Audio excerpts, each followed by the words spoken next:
guys, I had my camera on to film the third part of a foundation video that's already gone up or might be coming up. I don't know at what point this will have gone up, but I thought I might do a get ready with me because I'm going to put on the rest of my makeup now, and I've just realised there's no big mirror in front of me, so wish me luck with that. But I thought I would do a get ready with me with some of the stuff that I have out to show you that I bought in New York, because the last video that I filmed other than this was my New York haul, so everything's in front of me still. So first of all, I'm going to show you the NARS Creamy Concealer that I raved about. It's the Radiant Creamy Concealer. The colour that I have is Vanilla, which is light 2. I actually wasn't sure whether or not this would be light enough, because I know that the foundation that I used to use from NARS was light 1. It was I think it's, maybe it was light 2 as well. It was Mont Blanc. Does anybody know what shade that was? I know that I particularly liked NARS because they actually made a foundation that I felt like was light enough for me. After a recent dalliance with MAC at the time, and MAC absolutely, like everything that I went in to get, they matched me completely wrong. In hindsight, they do have colours that match me. It's just that the person that was matching me always matched me too dark.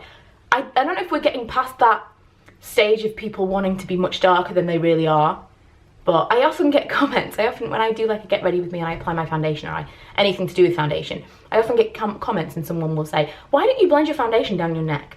And I always blend it kind of past my jaw so you don't get like a harsh line, but I feel like if your foundation matches your skin, you shouldn't have to blend it all the way down your neck. I'm not all about that. I'd rather something look very natural and it not be kind of makeup skin. If you are looking for, I might need a little bit on my nose actually. If you are looking for a heavy duty-ish concealer, and you don't want something that's going to feel really heavy or settle into all the little areas of imperfection like dryness or fine lines, I cannot recommend the NARS Creamy Concealer enough. I know it's expensive, but believe the hype, it is just as good as everyone says it is. I'm just going to powder a little bit with the Revlon Colorstay powder that I showed you, this one. Just a little, because between the foundation that I've used and the concealer, it's pretty hardcore coverage that I have already. And the foundation, the finish was kind of semi-matte anyway. I'm suddenly realising I didn't get anything eye makeup related apart from this liquid liner from Kat Von D. I don't think I got any kind of eyeshadow. I'm really, I try to get into eyeshadow, and when I wear it I like it. It's just effort and I'm not very good at it. So I'm going to use the Kat Von D, what is it called, tattoo liner in Trooper. I don't know if I'm going to do anything to my brows because I'm going to have them waxed and tinted today, and I'm going to do a video on that as well, and I don't know whether or not I want to leave them totally as they are so that you can see before and after.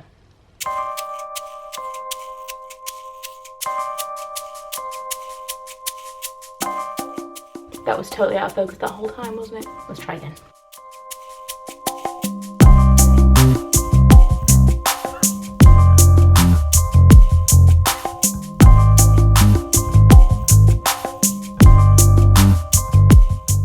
I was going to use my standard Lash Sensational mascara from Maybelline. However, I did just get some Revlon ones that I've been meaning to try. So, here we go. All the different colours that do all the different things. Let's see what I think I might like. We've got Volume and Length, which is blue. Ultra Volume, which is pink. Ultimate All-in-One, which is red. Revlon Super Length, which is green. And Dramatic Definition, which is purple. I think one of these two would probably be the one. Let me just see. It's going to depend on the brush. Ooh, Dramatic Definition. Looks like it could be a winner. Oh no, Super Length is not for me. Super Length has one of these gigantic brushes, which for me does not say length, it says volume. Come on, focus.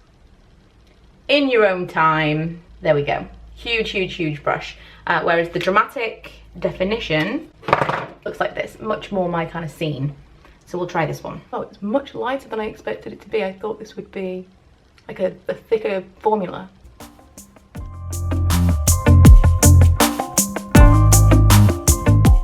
So I heard that all of these different mascaras are actually replacing all the mascaras they have at the moment. So rather than them have kind of like a Colorstay one and a whatever photo ready one, whatever it might be, these are all getting replaced with these different kinds of ones. I really like the idea of these because you get an idea of what it should do from the name of it. So, you know, it's not just a matter of looking at the brush and whatever else. Come on.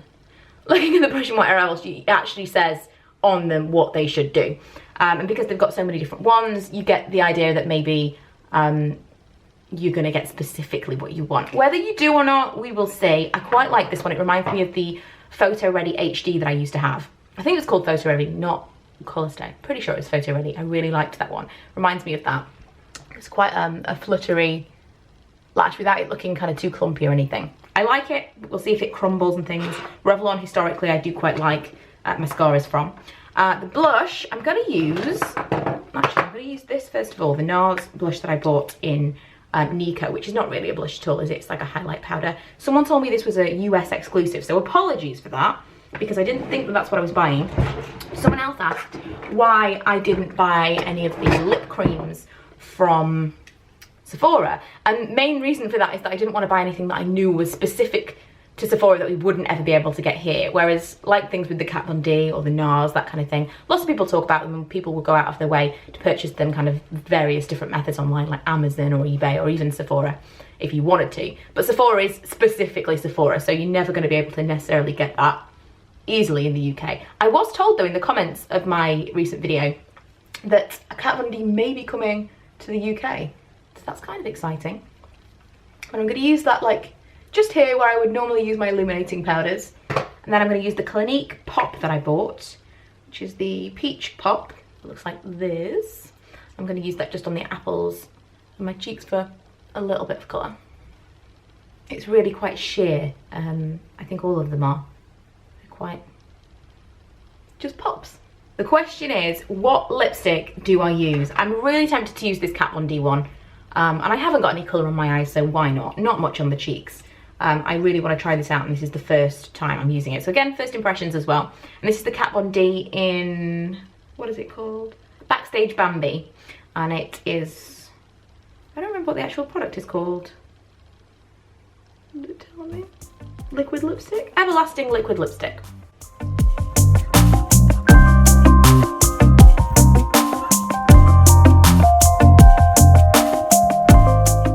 First layer.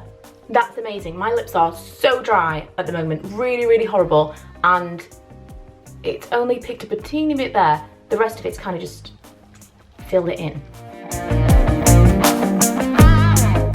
So I like the formula. The only thing is, initially I really liked this kind of long, thin situation here, but not so much the really, really long applicator. It's really awkward to apply.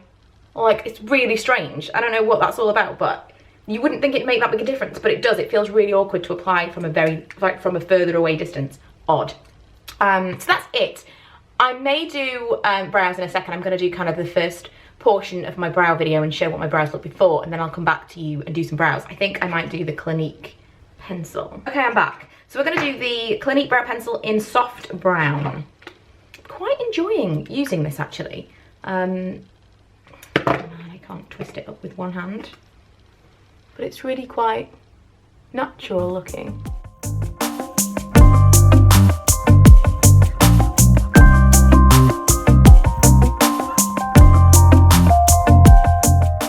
I like it, just a little bit filled in. I've still got kind of like hairs that need to be waxed here and all around here, but the filled in sections look pretty good, I think. So that is that. That's my little get ready with me today. I know I look bizarrely underdressed to have this hot pink lip on. Really, really liking the hot pink lip. The whole like pink lips and the winged eyeliner always reminds me of that kind of iconic picture of Cara Delevingne. Delevingne? I don't know. Whatever her name is. Cara, the model. She had that picture of her that was kind of like really amazing, that has been Pinterested 1,000 different times with the lip colour ever so slightly adjusted, which means it's impossible to find out what it was. I feel like maybe it was like NARS Shap or I don't know, something like that. This reminds me of that, the really hot pink. Love it. So I hope you enjoyed that. I hope it wasn't as long as normal. And I hope you're looking forward to my upcoming random bits of content, because I'm trying to switch it up and do less just sit down videos and talking and stuff. I've had a lot of get ready with me empties and currently loving recently. I want to just bring you something new and try and do some different stuff. So hopefully you'll enjoy it. I'm also still filming on my new camera as well, which I'm really enjoying because it's whole like, you know, autofocus, weird, and it's easier to sit down and film. So hopefully that's going to help me too, to be able to just kind of sit down and film as and when I have the time. So yeah, anyway, ramble. I'll see you guys next time.